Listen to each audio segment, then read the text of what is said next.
welcome back. Today we're going to read a wonderful book called Tidy by Emily Gravett. This can be borrowed from our Santa Fe Public Library.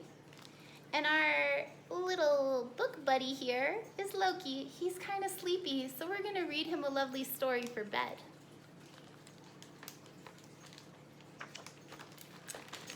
Tidy. Deep in the forest lived a badger named Pete, who tidied and cleaned and kept everything neat. He tidied the flowers by checking each patch and snipping off any that didn't quite match. He tidied the fox by grooming his fur. He untangled each knot and each twig and each burr. He tidied the birds from the big to the small by brushing their beaks and then bathing them all. He picked up stray sticks. He swept and he rubbed. He polished the rocks and he scoured and he scrubbed. He's a very busy guy. So when a leaf fell, well, look at all those leaves. Pete tidied up. But still, he wasn't happy. Now the trees looked bare and scrappy, and so to make it all look neat, Pete undertook a mighty feat.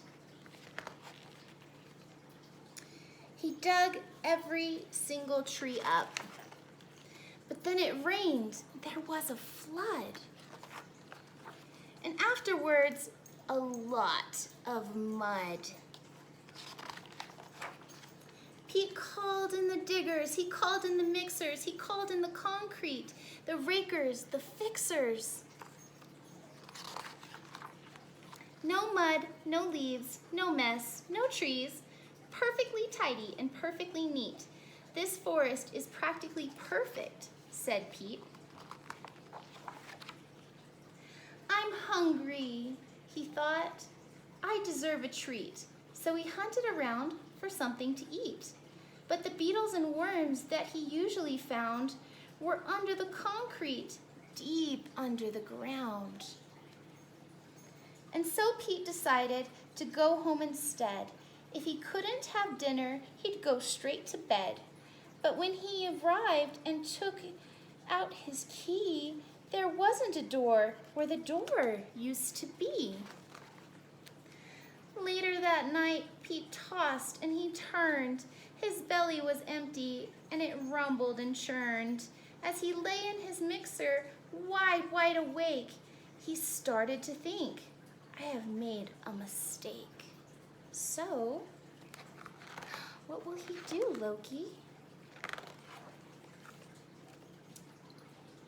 The very next morning, when it got light, he set about trying to put everything right. Then the animals came, from the strong to the weak, and they lent him a paw, or a claw, or a beak. They put everything back as it always had been, but maybe less ordered and not quite as clean. And Pete, well, he promised to tidy up less, but if he succeeded, is anyone's guess. There they are enjoying a lovely picnic. Oh, what a lovely book. So Pete decides that maybe taking away from nature didn't make it naturally better.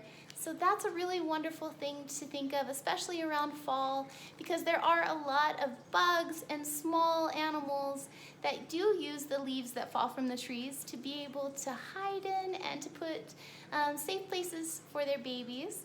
And so it doesn't always look perfectly neat, but it is perfect just the way that it is. So we want to make sure that we are respecting nature by cleaning up when we go places, and that we're not leaving behind our trash, and that we're always putting out our fires if we're going camping.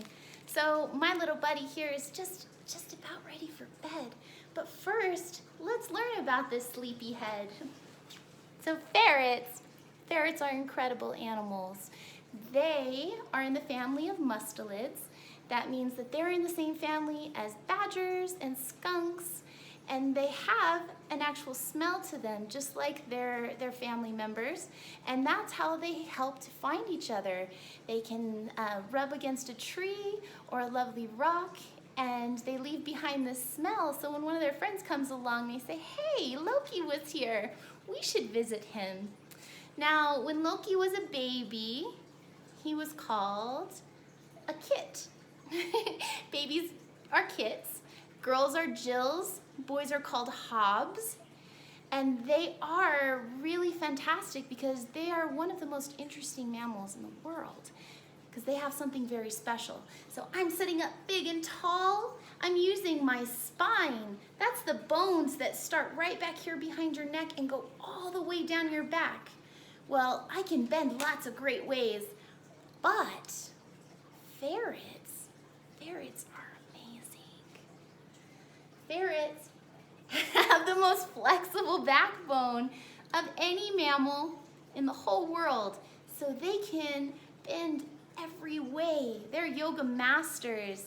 They spend most of their lives in prairie dog holes that the prairie dogs aren't using anymore. So they recycle those, and they absolutely love to sleep. It's getting late. Oh, we should get some rest. Thank you so much for reading stories with us, you guys. I can't wait to show you our next family member. Have a wonderful day.